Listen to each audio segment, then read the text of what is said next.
여러분, 안녕하세요. 해설위원 김준석 채널의 스포츠 이벤트 코너에 오신 것을 환영합니다. 오늘은 내일 새벽에 열릴 챔피언스리그 플레이오프 1차전에 대해 분석해 보려고 합니다. 그럼 바로 시작해 보겠습니다. 챔피언스리그 플레이오프 1차전은 단순한 토너먼트 경기가 아니라 여러 팀의 운명을 가르는 중요한 무대다.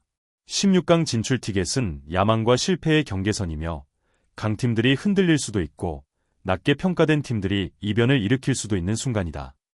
이번 라운드의 최대 관심사는 단연 레알 마드리드와 맨체스터 시티의 리매치다. 현재 유럽 최고의 두 팀이 맞붙는 이 경기는 단 한순간의 실수도 시즌 전체를 좌우할 수 있는 중요한 승부다. 양팀 모두 수비에서 큰 문제를 안고 있는 만큼 골 잔치가 펼쳐질 가능성이 크다. 만약 홀란드와 비니시우스가 냉철한 정신과 뜨거운 발끝으로 경기에 임한다면 이번 경기는 역대급 스코어 추격전이 될 수도 있다. 레알 마드리드는 여전히 챔피언스리그 DNA를 갖고 있지만 맨체스터 시티는 홈 경기의 이점과 다수의 챔피언을 보유한 강력한 스쿼드를 자랑한다. 두 팀의 공통점이 있다면 불안한 수비와 한순간에 경기를 결정지을 수 있는 폭발적인 공격진이다. 레알 마드리드는 수비진의 핵심 선수들이 부상으로 이탈했고 맨시티 역시 여러 전력 공백에 직면해 있다. 이는 화끈한 공격 축구가 펼쳐질 가능성을 더욱 높여준다. 레알 마드리드는 부상자 명단이 점점 길어지고 있다. 수비의 핵심인 안토니오 리디거, 다니 카르바할, 다비드 알라바, 그리고 에데르 밀리탕이 모두 출전할 수 없는 상황이다. 최근에는 루카스 바스케스마저 허벅지 부상으로 전력에서 이탈하며 오른쪽 측면에 큰 공백이 생겼다.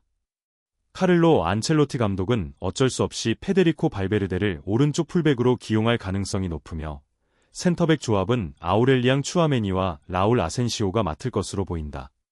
하지만 이는 맨체스터 시티의 빠른 공격진을 상대로 상당한 리스크를 안고 있는 선택이다. 왼쪽 풀백 자리에서는 프랑 가르시아가 계속 선발로 나설 가능성이 크지만 페를랑 멘디의 복귀 여부는 여전히 불확실하다. 레알 마드리드는 부상자 명단이 점점 길어지고 있다. 수비의 핵심인 안토니오 리디거, 다니 카르바할, 다비드 알라바, 그리고 에데르 밀리탕이 모두 출전할 수 없는 상황이다. 최근에는 루카스 바스케스마저 허벅지 부상으로 전력에서 이탈하며 오른쪽 측면에 큰 공백이 생겼다. 카를로 안첼로티 감독은 어쩔 수 없이 페데리코 발베르데를 오른쪽 풀백으로 기용할 가능성이 높으며 센터백 조합은 아우렐리앙 추아메니와 라울 아센시오가 맡을 것으로 보인다. 하지만 이는 맨체스터 시티의 빠른 공격진을 상대로 상당한 리스크를 안고 있는 선택이다. 왼쪽 풀백 자리에서는 프랑 가르시아가 계속 선발로 나설 가능성이 크지만 페를랑 멘디의 복귀 여부는 여전히 불확실하다.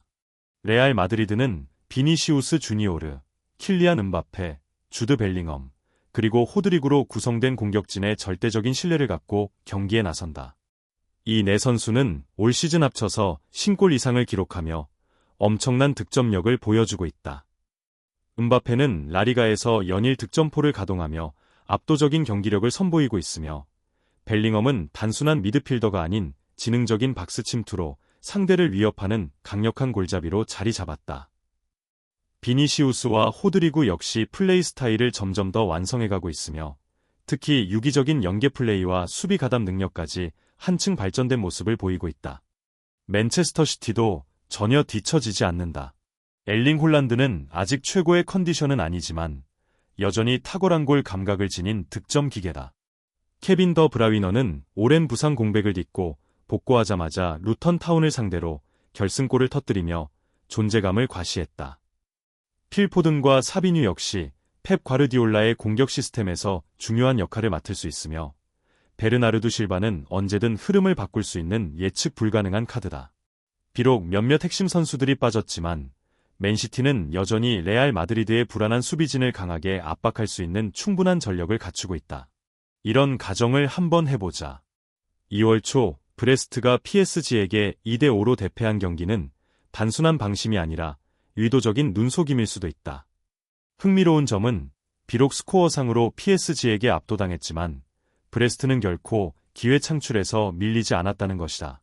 슈팅 숫자만 놓고 보면 PSG와 대등했으며 경기 대부분에서 수도팀을 상당히 괴롭혔다. 과연 이번 패배는 단순한 실력 차이였을까? 아니면 시즌 가장 중요한 맞대결을 앞둔 브레스트의 연막 작전이었을까? 이런 가정을 한번 해보자. 2월 초 브레스트가 PSG에게 2대5로 대패한 경기는 단순한 방심이 아니라 의도적인 눈속임일 수도 있다. 흥미로운 점은 비록 스코어상으로 PSG에게 압도당했지만 브레스트는 결코 기회 창출에서 밀리지 않았다는 것이다. 슈팅 숫자만 놓고 보면 PSG와 대등했으며 경기 대부분에서 수도팀을 상당히 괴롭혔다. 과연 이번 패배는 단순한 실력 차이였을까? 아니면 시즌 가장 중요한 맞대결을 앞둔 브레스트의 연막 작전이었을까? 일부 사람들은 브레스트가 이달 초 PSG에게 2대5로 패배한 경기가 루이스 엔리케의 팀을 방심하게 만들기 위한 함정일 수도 있다고 생각한다. 브레스트가 자신의 진짜 실력을 감추고 있다가 챔피언스리그 플레이오프 1차전에서 충격적인 결과를 만들어낼 가능성이 있을까? 브레스트는 유럽 무대에 자주 등장하는 팀은 아니지만 이번 시즌 챔피언스리그 조별리그에서 인상적인 활약을 펼쳤다. 시작부터 브레스트는 13점을 획득하며 PSG와 동률을 이뤘고 단지 골득실 차이로 2위에 머물렀다. 하지만 조별리그 막판에 바르셀로나, 레알 마드리드, 샤흐타르 도네츠크에게 패하며 불안정한 모습을 보였고 이로 인해 경험 많은 강팀들을 상대로 한계가 드러났다는 평가를 받았다. 그러나 더 깊이 들여다보면 브레스트가 중요도가 낮은 경기에서는 힘을 아끼고 토너먼트 라운드를 대비한 전략적 선택을 했을 가능성도 배제할 수 없다. 2025년 2월 1일 브레스트는 홈에서 PSG를 맞아 2대5로 패배했다. 이 경기에서 우스만 덴벨레가 해트트릭을 기록하며 PSG의 승리를 이끌었다. 브레스트에게는 뼈아픈 패배였지만 몇 가지 눈여겨볼 점이 있다. 평소처럼 강한 수비를 펼치지 않았고 PSG가 여유롭게 볼을 소유하도록 놔뒀다. 강한 전방 압박도 거의 없었으며 측면 공격에 쉽게 무너지는 모습을 보였다. 이는 챔피언스리그에서 보여줬던 경기 운영과는 완전히 다른 모습이었다. 브레스트는 그 경기에서 강한 전방 압박도 펼치지 않았다. 심지어 챔피언스리그 조별리그에서 상대 진영에서 가장 많은 압박을 가했던 루도빅 아조르크조차 평소와 같은 강도 높은 플레이를 보이지 않았다. 이것이 단순한 우연일까? 아니면 치밀한 계산일까? 브레스트가 PSG를 방심하게 만들기 위해 일부러 힘을 아낀 것은 아닐까? 다가오는 챔피언스리그 맞대결을 앞두고 브레스트의 진짜 실력이 어디까지인지 더욱 궁금해진다. 상대가 당신을 과소평가할 때 바로 그 순간이 가장 큰 충격을 안길 기회다. PSG는 현재 모든 대회를 포함해 16경기 무패 행진을 이어가고 있으며 직전 경기에서 모나코를 4대1로 제압했다. 하지만 그렇다고 해서 무적의 팀은 아니다. 오히려 챔피언스리그 조별리그에서의 경기력은 기대에 미치지 못했다. PSG는 8경기 중 단 4승만 거뒀으며 한때 조기 탈락 위기에 놓이기도 했다. 조별리그 초반 5경기에서 단 1승밖에 거두지 못한 PSG는 마지막 3경기를 연달아 승리하며 간신히 16강에 진출했다. 만약 브레스트가 2월 1일 경기에서 정말로 전력을 숨겼다면 그들의 계획은 무엇일까? 확실한 것은 브레스트가 다시 강한 압박 전술로 돌아올 것이라는 점이다. PSG가 편하게 빌드업을 전개할 시간을 주지 않으며 경기 내내 강한 전방 압박을 가할 가능성이 높다. 특히 루도빅 아조르크는 자신의 특기인 강한 압박을 다시 살려 PSG 수비진을 경기 초반부터 혼란에 빠뜨릴 것이다. 아탈란타는 가장 꾸준한 팀은 아닐지 몰라도 제 컨디션만 찾으면 유럽에서 가장 무서운 팀 중 하나다. 단 하루만 폼이 폭발해도 잔 피에로 가스페리니의 팀은 어떤 상대든 압도할 수 있다. 클럽 브리어가 예상보다 선전하며 이 단계까지 올라왔지만 결국 클라스에서 한계가 있는 팀이다. 조별리그에서도 골득실 -4를 기록하며 불안한 모습을 보였고 헐거운 수비 조직력은 아탈란타의 강력한 측면 공격과 강도 높은 프레싱을 감당하기 어려울 것이다. 벨기에 대표팀인 클럽 브리어가 아탈란타의 폭풍 같은 공격에 휘말릴 가능성이 크다. 이번 시즌 두 팀의 퍼포먼스를 고려하면 아탈란타는 클럽 브리어를 완전히 압도하며 유럽 최고의 무대에서 다음 라운드로 향할 가능성이 매우 크다. 잔 피에로 가스페리니 감독이 이끄는 아탈란타는 최근 세리에 A에서 헬라스 베로나를 상대로 5대 0 대승을 거두며 이전 3경기 무승 흐름을 끊어냈다. 이번 승리는 단순한 승점 3점 이상의 의미를 갖는다. 팀의 공격력이 여전히 강력함을 입증했고 선수들의 사기가 최고조에 올랐다. 특히 베로나전에서 공격수 마테오 리기가 전반에만 해트트릭을 기록한 데 이어 후반에도 한 골을 추가하며 시즌 20골 고지를 밟았다. 리기의 뛰어난 활약은 클럽 브리어와의 중요한 맞대결을 앞둔 아탈란타에 큰 희망을 안겨주고 있다. 가스페리니 감독 체제 아래 아탈란타는 확고한 공격 철학을 구축하며 효율적인 경기 운영을 보여주고 있다. 이탈리아 팀 특유의 끈질긴 수비보다는 아탈란타는 공격적인 스타일을 유지하며 강한 압박과 빠른 전환 플레이로 상대를 몰아붙인다. 이번 시즌 세리에 A에서 꾸준히 상위권을 유지하며 유럽 무대에서도 강한 경쟁력을 입증하고 있다. 24경기에서 54골을 기록하며 인터 밀란 56골, 이어 리그에서 두 번째로 많은 득점을 올렸다. 특히 루게리, 더 케텔라레, 마리오 파살리치와 같은 창의적인 공격 옵션들이 있어 언제든지 경기 흐름을 바꿀 수 있다. 중원의 마르턴 더룬과 에데르송은 경기 컨트롤에 능하며 수비진은 베라트 짐시티를 중심으로 단단한 조직력을 구축하고 있다. 세 개의 라인이 균형 잡힌 아탈란타는 경기 초반부터 클럽 브리어를 강하게 압박하며 주도권을 가져갈 가능성이 크다. 아탈란타는 여전히 3-4-1-2 또는 변형된 3-5-2 포메이션을 유지하며 강한 압박을 구사하는 팀이다. 그들의 전술은 측면 공간을 적극적으로 활용하는 데 초점을 맞추고 있으며 빠른 볼순환을 통해 상대 수비를 흔드는 것이 핵심이다. 클럽 브리어는 경기 내내 강한 압박과 지속적인 공격을 감당해야 할 것이다. 아탈란타는 특유의 공격적인 경기 운영으로 상대를 몰아붙이며 여러 차례 위협적인 공격을 전개할 가능성이 높다. 니키 하이엔 감독의 지도 아래 클럽 브리어는 어느 정도 반등의 모습을 보였지만 여전히 필요한 안정감을 갖추지 못하고 있다. 그들은 챔피언스리그 조별리그에서 간신히 플레이오프에 진출했으며 단 7골밖에 넣지 못한 반면 아탈란타는 무려 20골을 기록했다. 또한 선수층이 두텁지 않은 상황에서 벨기에 리그까지 병행해야 하는 부담은 체력적인 한계를 초래할 수밖에 없다. 이러한 요소들은 중요한 경기에서 클럽 브리어에게 큰 약점으로 작용할 가능성이 크다. 비록 클럽 브리어가 4-3-3 또는 4-2-3-1 전형을 활용해 유연한 전술 운영을 시도하고 있지만 수비진의 개인적인 실수가 잦고 강한 공격력을 가진 팀을 상대할 때 쉽게 허점을 드러내고 있다. 특히 중앙 수비수인 브랜던 메엘레와 조엘 오르도네스는 강한 압박을 받을 때 흔들리는 모습을 보이며 이는 아탈란타가 충분히 공략할 수 있는 치명적인 약점이 될 수 있다. 선수단의 질적인 면에서 보면 아탈란타는 클럽 브리어를 압도한다고 해도 과언이 아니다. 이탈리아 팀은 날카로운 공격력을 보유하고 있을 뿐만 아니라 강한 중원을 앞세워 상대의 빌드업을 완전히 차단할 수 있는 능력을 갖추고 있다. 특히 아탈란타처럼 강한 압박을 구사하는 팀을 상대할 때 클럽 브리어는 쉽게 수세에 몰릴 가능성이 크다. 이러한 요소들을 종합적으로 고려했을 때 아탈란타가 집중력을 유지하며 찬스를 잘 살린다면 클럽 브리어를 상대로 대승을 거둘 가능성이 충분하다. 심지어 다득점 승리를 통해 자신의 강력한 경쟁력을 다시 한번 입증할 수도 있을 것이다. 란달 콜로 무아니는 유벤투스에서 절정의 활약을 펼치고 있다.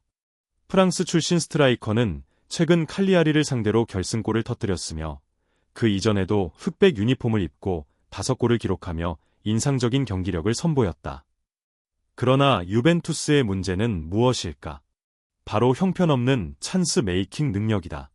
티아고 모타 감독 체제에서 유벤투스는 안정적인 수비를 최우선으로 두고 있지만 그 대가로 공격 전개에 있어 답답한 모습을 보이고 있다. 챔피언스리그 조별리그에서도 단 9골만을 기록했으며 24개 팀 중 두 번째로 낮은 득점력을 보였다. 하지만 수비에서는 단 7실점만을 허용하며 탄탄한 조직력을 유지하고 있다. PSV 아인트호벤의 빠른 프레싱은 유벤투스를 그들의 시스템 속에 가둬버릴 수도 있다. 비안코네리의 머리 위에는 무승부 혹은 패배의 그림자가 드리워져 있다. 다가오는 유벤투스와 PSV의 맞대결은 한치 앞을 예측할 수 없는 치열한 승부가 될 전망이다. 특히 유벤투스의 공격수 랑달 콜로무아니가 절정의 컨디션을 유지하고 있어 더욱 주목받고 있다. 2025년 1월 8일 생제르맹에서 임대 이적한 이후 그는 세리에 A에서 3경기 만에 5골을 터뜨리며 크리스티아누 호날두의 유벤투스 데뷔 기록을 뛰어넘었다. 그러나 콜로무아니가 빛을 발하고 있음에도 불구하고 유벤투스는 아직 완전히 안정된 모습을 보이지 않는다. 티아고 모타 감독의 팀은 4-3-3 또는 4-2-3-1과 같은 유연한 전술을 사용하지만 수비진에서는 여전히 많은 허점을 드러내고 있다. 특히 역습 상황에서의 대처가 미흡하다는 점이 문제다. 최근 챔피언스리그 경기에서도 PSV를 3-1로 이겼지만 측면에서 너무 많은 공간을 내주며 불안한 모습을 보였다. 이는 PSV의 요한 바카요코와 히카르도, 페피 같은 선수들이 충분히 공략할 수 있는 약점이 될 수 있다. PSV는 이번 경기에서 안정적인 경기력을 바탕으로 나선다. 현재 네덜란드 에레디비시에에서 아약스와 치열한 우승 경쟁을 펼치고 있으며 이번 시즌 리그에서 총 69골을 기록하며 최다 득점팀으로 자리 잡았다. 챔피언스 리그에서도 좋은 성적을 거두고 있다. 8경기에서 14점을 획득하며 전체 순위에서 14위를 기록 중이다. 피터 보스 감독은 여전히 공격적인 축구 철학을 유지하고 있으며 4-3-3 포메이션을 기반으로 역동적인 플레이를 펼친다. 특히 측면 공격수 요한 바카요코와 노아랭의 활동량, 그리고 중앙에서 루크 대 용의 골 결정력이 PSV 공격의 핵심 요소가 되고 있다. 또한 이번 시즌 공식 경기에서 18골을 기록한 리카르도, 페피 역시 유벤투스 수비진에 큰 위협이 될 수 있다. 하지만 PSV의 가장 큰 약점은 수비력이다. 피터 보스 감독의 팀은 측면 수비수 마우로 주니오르와 릭 카르스도르프가 공격 지원을 위해 자주 전진하면서 뒷공간이 많이 노출되는 경향이 있다. 이는 유벤투스가 충분히 노릴 수 있는 부분이며 특히 콜로무아니가 자신의 스피드를 활용해 PSV 수비 뒷공간을 공략한다면 매우 효과적인 공격 전술이 될 것이다. 전술적으로 티아고 모타 감독은 볼 점유율을 높이며 안정적인 경기를 운영하려 할 것이다. 반면 피터 보스 감독의 PSV는 경기 초반부터 강한 압박을 가하며 유벤투스의 빌드업 과정에서 나오는 실수를 노릴 가능성이 크다. 아직 완전히 단단하지 않은 수비 라인과 상대의 강한 압박은 비앙코네리에게 치명적인 약점이 될 수 있다. 만약 유벤투스가 경기 흐름을 효과적으로 통제하지 못하고 수비에서 실수를 범한다면 PSV는 충분히 승리를 가져갈 수 있을 것이다. 2012년 셀틱이 전성기 티키타카를 구사하던 바르셀로나를 2-1로 꺾었던 그 미친 경기를 아직도 많은 사람들이 기억하고 있다. 셀틱 파크에서 펼쳐진 그날 밤, 투혼과 열정이 압도적인 상대를 넘어서는 기적을 만들어냈다. 과연 이번에도 그 역사가 바이에른 미넨을 상대로 반복될 수 있을까? 이변을 기대할 만한 이유는 충분하다. 셀틱은 유럽 무대에서 아탈란타와 RB 라이프치히를 상대로 인상적인 결과를 만들어내며 좋은 흐름을 이어가고 있다. 반면 바이에른 뮌헨은 예전 같은 모습이 아니다. 최근 5경기에서 3패를 당하며 흔들리고 있으며 수비진의 약점이 점점 더 뚜렷하게 드러나고 있다. 셀틱이 다음 라운드 진출의 유력한 후보는 아닐지 몰라도 홈에서 맞이하는 특별한 밤이라면 바이에른 뮌헨의 악몽을 선사할 수도 있다. 2012년 11월 7일 셀틱은 셀틱파크에서 바르셀로나를 2-1로 꺾으며 기적을 만들어냈다. 당시 셀틱은 점유율이 단 27%에 불과했지만 강한 수비 조직력과 효율적인 기회 활용으로 승리를 거머쥐었다. 빅터 와냐마와 토니 와트가 결정적인 골을 터뜨리며 팀을 승리로 이끌었고 그 결과 셀틱은 클럽 역사상 가장 위대한 승리 중 하나를 기록했다. 당시 바르셀로나는 메시, 페드로, 이니에스타 등 전성기의 스타 선수들을 보유한 최강팀이었다. 브렌던 로저스 감독 체제에서 보여주고 있는 경기력으로 볼 때 셀틱은 바이에른 뮌헨을 상대로 다시 한번 기적을 꿈꾸고 있다. 현재 셀틱은 스코틀랜드 프리미어리그에서 압도적인 모습을 보이며 25경기 만에 레인저스를 승점 13점 차로 따돌리고 있다. 이번 시즌 국내 리그에서 단 한 번만 패배했으며 2023년 12월 이후 홈경기에서 단 한 차례도 패하지 않았다. 챔피언스리그 조별리그에서도 RB 라이프치히를 상대로 3-1 승리를 거두며 인상적인 모습을 보였지만 보루시아 도르트문트에게 1대7로 대패한 아픈 기억도 가지고 있다. 이번 시즌 셀틱의 공격진은 니콜라스 쿤과 다이젠 마에다가 이끌고 있다. 바이에른 미넨 출신인 쿤은 이번 시즌 17골 12도움을 기록하며 뛰어난 활약을 펼치고 있다. 팀의 주포인 마에다는 올 시즌 모든 대회를 통틀어 21골을 넣었으며 최근 10경기에서만 10골을 터뜨릴 정도로 엄청난 득점 감각을 보여주고 있다. 하지만 셀틱은 1차전에서 마에다 없이 싸워야 한다. 그는 징계로 인해 결장하게 되며 이는 팀에게 큰 타격이 될 수 있다. 이런 상황에서 브랜던 로저스 감독은 최근 부상에서 복귀해 마더일전에서 곧바로 득점포를 가동한 조타에게 기대를 걸고 있다. 조타는 셀틱에서 첫 번째 시즌 동안 83경기에 출전해 28골을 기록하며 팀의 핵심 공격수로 자리 잡았다. 그는 호터온 더 윙이라는 응원가가 셀틱파크를 가득 채울 만큼 팬들에게도 특별한 선수다. 이번 경기에서 조타가 바이에른을 상대로 차이를 만들어낼 수 있을까? 셀틱이 국내 리그에서 압도적인 모습을 보이고 있는 가운데 바이에른 미넨 또한 만만치 않은 행보를 이어가고 있다. 최근 베르더 브레멘을 상대로 3대0 완승을 거두며 분데스리가에서 7연승을 기록했다. 올 시즌 리그에서 28경기 동안 28골을 터뜨린 바이에른은 여전히 강력한 공격력을 자랑하고 있다. 그 중심에는 해리 케인이 있다. 케인은 이번 시즌 챔피언스리그에서 7경기 6골을 기록하며 바이에른 공격의 핵심 역할을 맡고 있다. 결정적인 순간마다 골을 만들어내는 그의 존재는 셀틱 수비진에게 큰 부담이 될 전망이다. 바이에른의 문제는 선수단의 컨디션이 완벽하지 않다는 점이다. 세르주 그나브리와 주앙 팔리냐는 최근 감기 증상으로 결장했고 김민재와 마누엘 노이어 또한 몇 차례 훈련을 소화하지 못했다. 하지만 바이에른에게도 반가운 소식이 있다. 알폰소 데이비스와 히로키 이토가 복구하면서 수비진이 한층 강화되었고 이는 홈에서 강한 셀틱을 상대하는 데 있어 중요한 요소가 될 것이다. 셀틱은 홈 경기 이점과 강한 투지를 갖추고 있지만 여전히 큰 도전에 직면해 있다. 바이에른 뮌헨은 뛰어난 스쿼드를 바탕으로 경기 주도권을 장악하고 상대를 압도할 수 있는 팀이다. 만약 브랜던 로저스 감독이 2012년 닐 레넌이 바르셀로나를 상대했던 것처럼 촘촘한 수비 전술을 활용한다면 셀틱도 긍정적인 결과를 기대할 수 있다. 하지만 가장 중요한 것은 적은 기회를 최대한 활용하는 것이다. 큐언, 조타, 그리고 오라일리가 경기 흐름을 바꿀 수 있는 키 플레이어가 될 수 있다. 만약 바이엘은 수비진이 실수를 범하거나 정상 컨디션을 유지하지 못한다면 셀틱이 충분히 좋은 결과를 만들어낼 가능성이 있다. 그럼에도 불구하고 바이에른을 꺾는 것은 결코 쉬운 일이 아니다.